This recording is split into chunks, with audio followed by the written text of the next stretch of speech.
Es muy grato estar de nuevo con ustedes en Entérate de Caracol Internacional. Vamos a hablar hoy de economía, de la economía de los países emergentes, de lo que está sucediendo en América Latina y, por supuesto, naturalmente, del tema colombiano. Dos invitados muy especiales, ambos economistas. El uno, pues Alejandro Reyes, muy conocido por la audiencia de Caracol Internacional. Él es analista de una firma de bolsa de valores que se llama Ultra Bursátiles. Y su profesor, que fue profesor en la Universidad Javeriana, el peruano César Ferrari, que lleva con nosotros aquí en nuestro país una quincena. Primero la edad, ¿no, profesor Ferrari? Hablemos de las canas. De las canas, que yo también las tengo y todas. Hablemos de lo que está pasando en los mercados emergentes y las causas que han generado, por ejemplo, esa tremenda devaluación en la Argentina, la devaluación que fue grande pero que no fue suficiente en Venezuela, lo que está ocurriendo en el Brasil. ¿Por qué está pasando lo que está pasando? Hay muchas razones que tienen que ver con estos movimientos en los mercados internacionales. Y yo diría que tienen que ver con, en primer lugar, una continua problemas económicos en Europa que hace que su demanda sea reducida, una desaceleración que se prevé para Estados Unidos por parte de una política monetaria menos expansiva como la que ha tenido en los últimos meses. La Reserva Federal anuncia que va a comprar mucho menos lo que venía comprando, que se traduce en problemas en la economía china, pues siendo ellos sus principales compradores y los chinos no tienen a quién venderle en forma creciente, ellos no pueden crecer en forma tan rápida como crecían antes y entonces ellos también se desaceleran y todo eso se traduce en caída de los precios internacionales que viene desde hace algún tiempo pero que no se ha dado en todos los productos. Por ejemplo, en el caso petrolero, los precios del petróleo se han mantenido altos, pero por otras circunstancias que tienen que ver con problemas en Irán respecto a sus centrales nucleares que producieron un embargo petrolero, siendo Irán el tercer país productor mundial de petróleo, con los problemas de los países árabes. Eso hizo de que haya una menor o una restricción de oferta en el mismo momento que el Japón estaba cambiando su abastecimiento energético de centrales nucleares que las estaba cerrando por el tsunami y el gran terremoto de hace un par de años, volviéndose a energía térmica de base petrolera. Y entonces todo eso mantuvo los precios petroleros más o menos altos, alrededor del $95, $100 barril.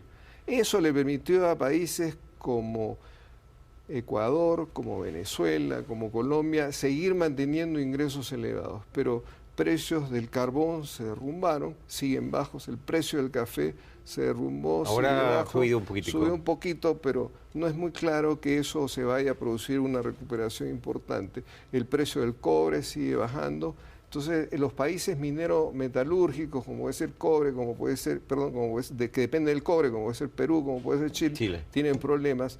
Pero la desaceleración china también tiene un problema sobre la demanda de alimentos y eso implica una caída de los precios de la soya y eso afecta a la Argentina y afecta en el Brasil. Una economía completamente intercomunicada, claro que globalizada. Sí, el mundo globalizado se refleja esto y sobre todo en países que tienen tan enorme dependencia de las materias primas. Pero aquí lo que pasa también, doctor Alejandro Reyes, es que China está marcando una pauta, o sea, de alguna manera estamos dependiendo enormemente, tanto los países desarrollados, Estados Unidos, Europa, como los emergentes, por las materias primas de lo que pasa en la China. Sin lugar a dudas, ya llevamos 20 años de crecimientos muy agresivos y muy fuertes en la China y los últimos 2 han venido presentando una desaceleración marcada.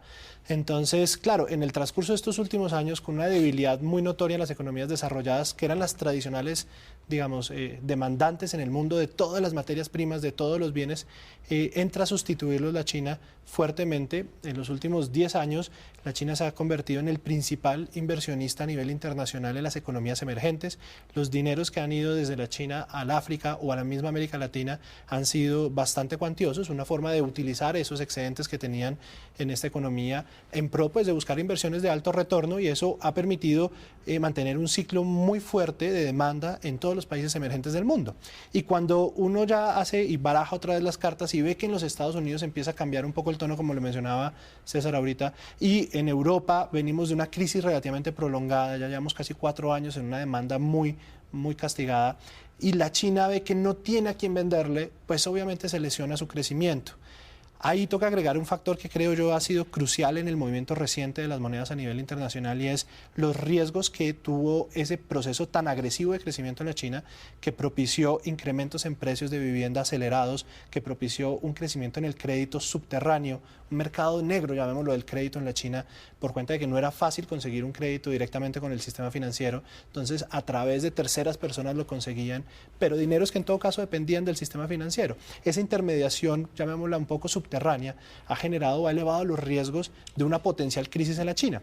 Y hace un par de semanas en la conferencia de Davos, un gran economista, Nouriel Roubini, mencionaba que la gran crisis que se nos viene ahorita viene por el cuento del tema financiero en la China. O sea, ese cuento financiero de la China y toda la incidencia que está teniendo por la desaceleración de los Estados Unidos a raíz de las medidas tomadas por la Reserva Federal, y adicionalmente porque Europa pues parece que sigue atascada y no termina de salir, porque apenas se notan algunos signos de recuperación, doctor Ferrari.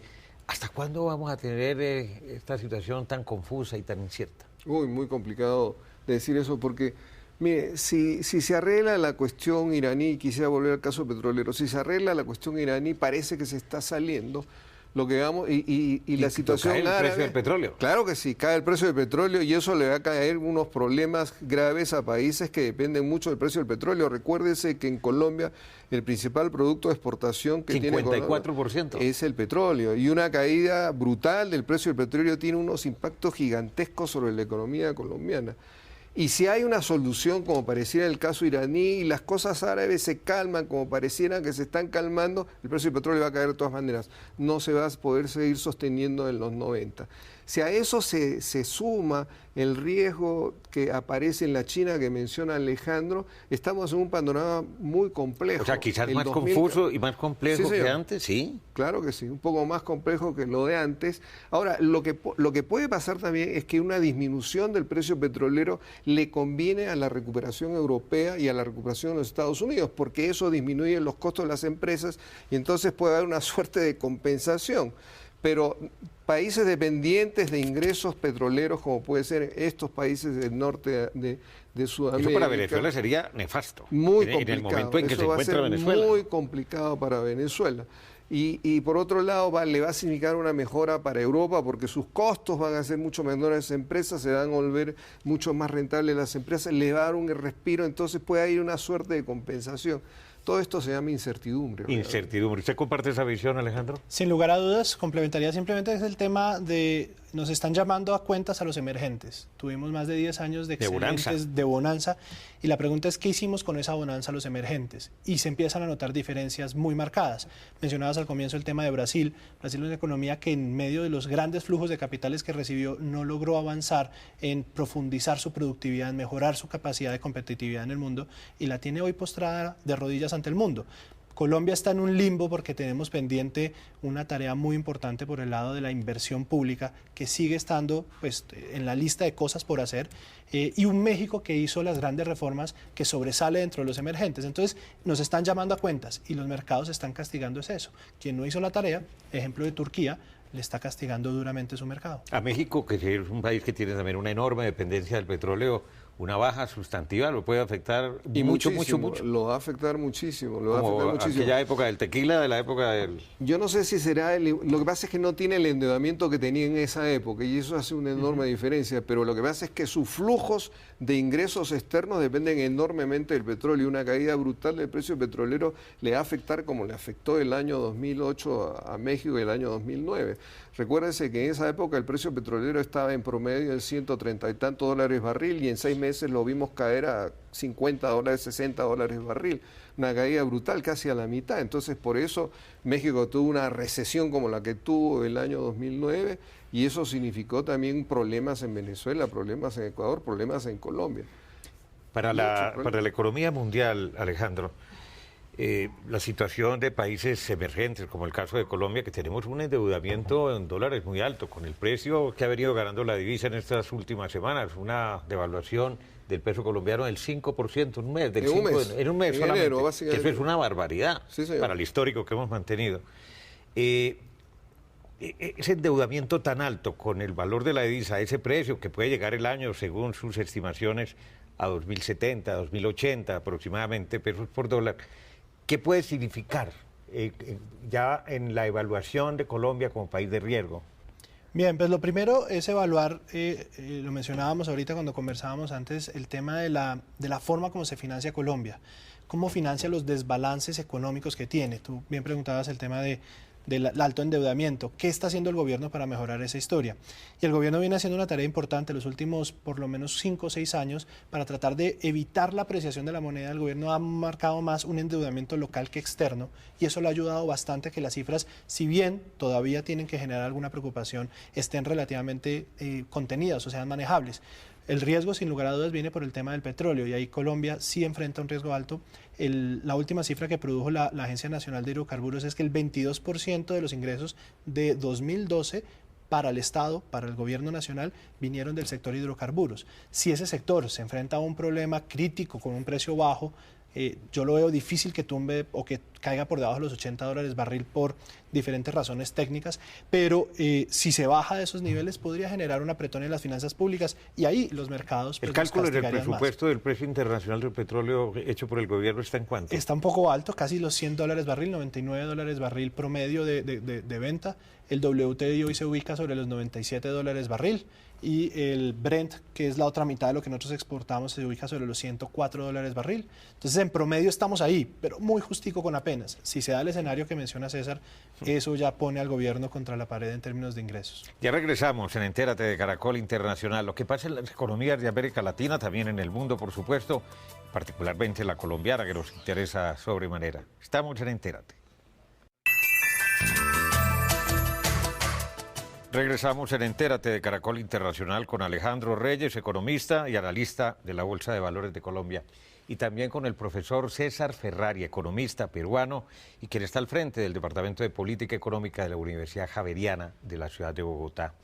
Así las cosas, cuando uno mira las recetas que cada gobierno de cada país aplica, la de Argentina es una manera correcta como estaba manejando y enfrentando la situación interna de su economía, Alejandro. La verdad, eso es una, llamémoslo de forma un poco coloquial, una muerte anunciada.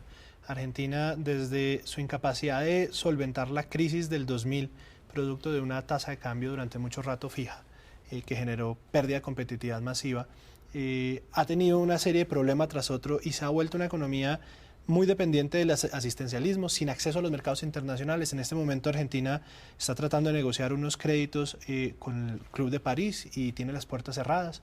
Entonces le queda muy difícil. Mala paga, exactamente. Entonces la receta es la, digamos, no es la adecuada. Y eso se le suma, en los últimos días el ministro de Hacienda ha declarado en diferentes direcciones las políticas. Entonces inicia diciendo, quitamos control de cambios, a los 2 días dice no lo vamos a quitar, al tercer día ya nos toca, pero todo el mundo se tiene que registrar para tema de impuestos. Esa incertidumbre desde la cabeza del Ministerio Público en términos de, digamos, del tema económico hace que uno diga, bueno, la política no es la acertada y van por muy mal camino. Profesor Ferrari, y la manera como Maduro, el presidente de Venezuela, está enfrentando la situación económica tan difícil de desabastecimiento y encarecimiento de los productos. Yo creo que lo están enfrentando al estilo como se trataban de enfrentar estas cosas equivocadamente en la década de los 50. Así el mundo ha cambiado y entonces uno no puede seguir haciendo lo que hacía hace 40 o 50 años. Con un modelo que fracasó rotundamente, además. Pretender implantar controles de precios para tratar de evitar que los precios suban, que está generando lo que está generando, un desabastecimiento importante en los mercados. Esta semana anunció, profesor Ferrari, escúcheme, incluso la posibilidad de expropiar las empresas que no rebajen los precios y que solamente que no se ajusten a ganarse el 30% del valor del producto, del precio final. Claro, entonces ahí hay un problema, no se entiende cómo funciona la economía de mercado, no se entiende cómo funcionan las empresas y entonces se pretende sustituir determinados mecanismos de fijación de precios que son los mercados por fijaciones administrativas que son ineficientes, que son corruptas y entonces eso genera más problemas que soluciones. Y eso poco a poco va generando dificultades que se van acumulando y si a eso encima se le cae un eventual derrumbe del precio petrolero, el colapso.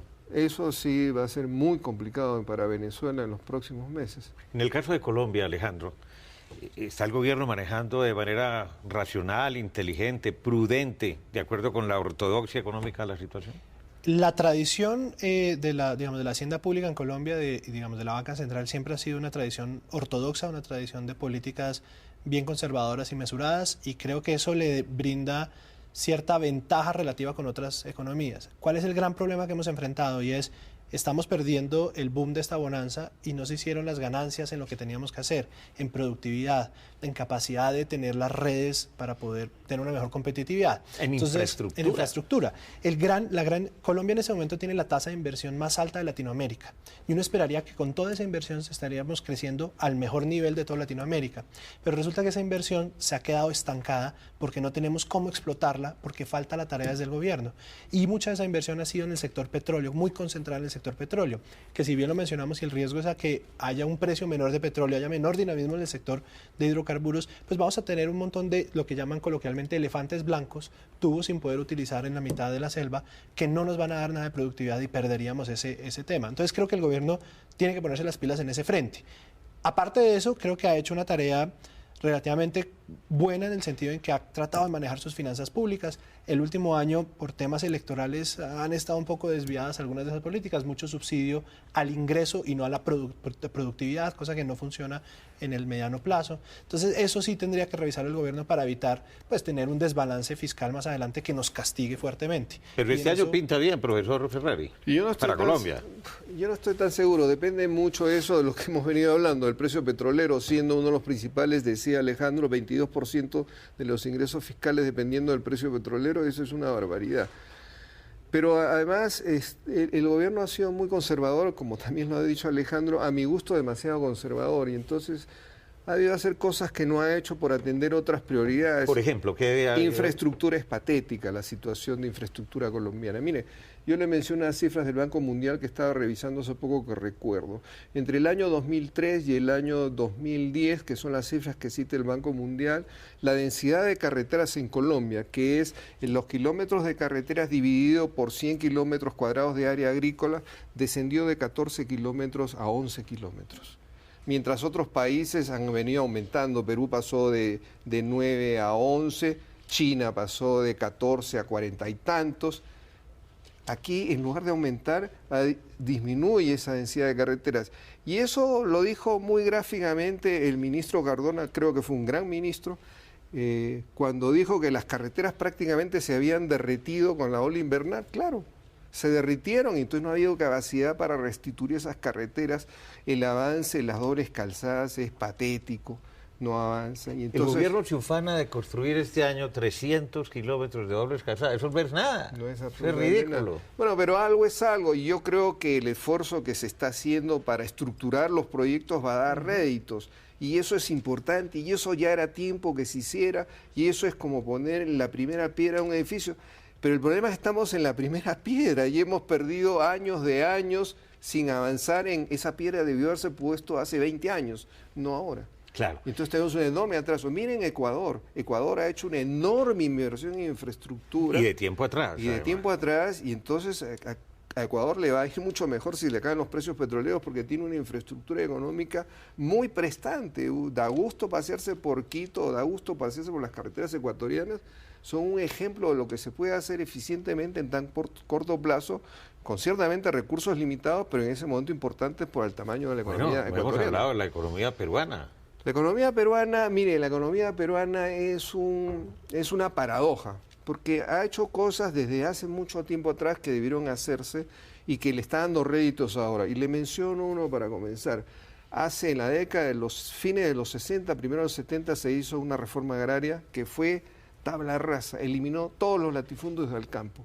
Esos beneficios recién se están viendo ahora. Años después de esa reforma agraria que eliminó los latifundios, que convirtió a la tierra en un factor de trabajo, pues antes era gran parte de esa tierra solamente un factor de recreación, para decirlo en palabras coloquiales. O de engorde, ¿no? O de engorde de algunos. Ahora se permitió luego, en los años 90, que el mercado de tierra funcionara y entonces se permitió que se vendiera la tierra y todo eso permitió una enorme valorización de la tierra y en la costa en este momento tenemos pleno empleo en los valles costeros y una producción agropecuaria realmente estimulante, realmente muy bonita, muy de imitar, porque se pasó... Y eso se refleja en el crecimiento del Producto Interno. Se pasó de productos tradicionales, arroz, caña de azúcar, que eran los tradicionales que no se han dejado de sembrar, pero que se ha reducido a productos de alto valor agregado, que son nichos de mercado y que tienen venta asegurada todo el año, como puede ser alcachofa, brócoli, espárragos. Perú se ha convertido en el principal productor de espárragos mundiales. Perdón, y de gastronomía deliciosa y espectacular. ¿No? Eso todo es lo que la sea consecuencia. made in Perú funciona muy bien. Pero además tiene otros nichos de mercado que es importante y los menciono rápidamente. Perú produce alpaca y alpaca produce fibra larga y ahí tiene un nicho de mercado y entonces en confecciones también tiene una posibilidad de crecimiento acelerado. Esas son ventajas que tiene Perú, que sí tiene sus problemas, todavía depende demasiado de los mineros metalúrgicos, todavía sigue siendo un país minero metalúrgico muy importante y eso es tal vez la piedra en el zapato. En la diversidad, en la diversificación realmente es donde está el secreto para encontrar una salida y no estar dependiendo absolutamente de nadie en ningún terreno de la vida. Ya regresamos en Entérate de Caracol Internacional. Regresamos la economía y vamos a hablar de cómo nos va a afectar esta situación que se está viviendo en estas últimas semanas a ustedes y a mí, a nosotros, los de carne y hueso. O sea, en términos, por ejemplo, de precios. Los precios en la Argentina se han disparado enormemente como consecuencia de lo ya analizado. En Venezuela no hay con qué comprar. Y adicionalmente la tasa de cambio es completamente mentirosa y artificial. En el caso de Colombia, ¿cómo se ve este inmediato futuro desde el punto de vista ya de la gente? Sin lugar a dudas va a haber un incremento en los precios de bienes de consumo, especialmente aquellos electrodomésticos, algunos alimentos. Están ya viendo una presión al alza y eso nos va a golpear el bolsillo sin lugar a dudas. Pero se dice por parte del gobierno que la idea es una inflación del 3 aproximadamente. Claro, digamos, cuando uno promedia todos los bienes, pues sí, vamos a tener una inflación del 3, pero va a haber diferencias grandes. De pronto los arriendos van a empezar a subir un poco menos que los otros bienes que son lo que llamamos transables. Son bienes que se comercian a nivel internacional y que el referente obviamente es cuánto cuestan en la moneda extranjera. Y por la depreciación que hemos visto, por lo que se ha debilitado nuestra moneda, tienen que subir. Y eso va a ocurrir en los próximos meses sin lugar a dudas. Bueno, la Bolsa de Valores de Colombia es una de las bolsas más tradicionales, más sólidas y demás. Ha tenido algunos descalabres de algunos de sus corredores e inversionistas. Ha estado muy a la baja. El Colcap no sube difícilmente, pues ahí se va a mantener esa tendencia que no es solamente en el caso de Colombia, sino en general de las bolsas de los países emergentes. Es un tema generalizado, en el momento es un tema que incluso está golpeando a las mismas bolsas desarrolladas. En este momento, digamos, en los últimos 15 días o 20 días, todas las bolsas en el mundo han venido perdiendo valor y es por lo que comentábamos al comienzo del programa, una percepción de riesgo desde la China. Y China siendo la segunda economía en importancia en términos de su tamaño hoy en día, pero en términos de los flujos de capitales es muy importante, en los últimos años ha sido de pronto de las más importantes para las economías emergentes. En ese orden de ideas sí, tenemos ese castigo, lo vamos a seguir observando, quizás un poco menos acelerado de lo que ha venido siendo en los últimos meses, pero vamos a seguir teniendo una bolsa un poco, digamos, retenida, con dificultad de subir. No todas las acciones, uno tiene que ser claro ahí. Hay empresas que les va a favorecer este movimiento. Una de esas, le voy a dar el ejemplo, es la empresa Nutresa. La razón, tiene una caja, una cantidad de recursos impresionantes de sus ahorros de los últimos años, que en estos escenarios las empresas se vuelven baratas y ellos muy probablemente salgan a comprar empresas a mejor precio. Entonces va a haber jugadas importantes en estos momentos. Siempre en los momentos de crisis, decía Rockefeller, es cuando se hacen los grandes dineros. Desde luego, pensando en el mediano y largo plazo. Si usted tuviera, finalmente, profesor Ferrari, $1 millón, ¿en qué los invertiría hoy estando en Colombia? Oiga, lo que pasa es que no quiero hacer competencia a la universidad donde trabajo. Y yo pondría una universidad. Pero si tuviera realmente $1 millón, ahí en la mano, mano, creo que esperaría que bajaran un poco los inmuebles y saldría a comprar inmuebles porque sus precios van a comenzar a bajar y es el momento de salir a comprar inmuebles y saldría a comprar algunas acciones que a largo plazo pueden valorizarse porque también van a bajar de precio. Mire, cada vez que hay una devaluación los precios de las acciones bajan porque hay un movimiento de portafolio. Quienes tenían acciones las venden y salen corriendo a comprar dólares para... Si hay mucho capital golondrina, ¿no? Sí, Tal cual. claro que sí. ¿Cuánto? ¿Hay un cálculo de cuánto dinero? No, las cifras más recientes que publica el Banco de la República apenas muestran una reducción de unos $200 millones, que no es significativo, ya ha salido más de eso, pero esas cifras tienen rezago de 2 semanas, 3 semanas, entonces no conocemos la historia a hoy, pues, al centavo. Pero los movimientos que se han visto en los activos implican que han salido más de esos capitales. Muy bien, han sido unas pinceladas, hemos hecho pues una descripción de lo que puede estar pasando y de lo que puede venir para nuestras economías. Muchas gracias, profesor Ferrari. Ha sido un placer. A usted, muy amable. Sí, muy bien, no olvide que usted puede seguirnos en Twitter a través de nuestra cuenta @enteratecaracol. También puede escribirnos a través del correo electrónico enterate@caracoltv.com.co y visite nuestra página web www.noticiascaracol.com/entérate. Allí podrá acceder a todos nuestros capítulos completos y los espero como siempre la próxima semana.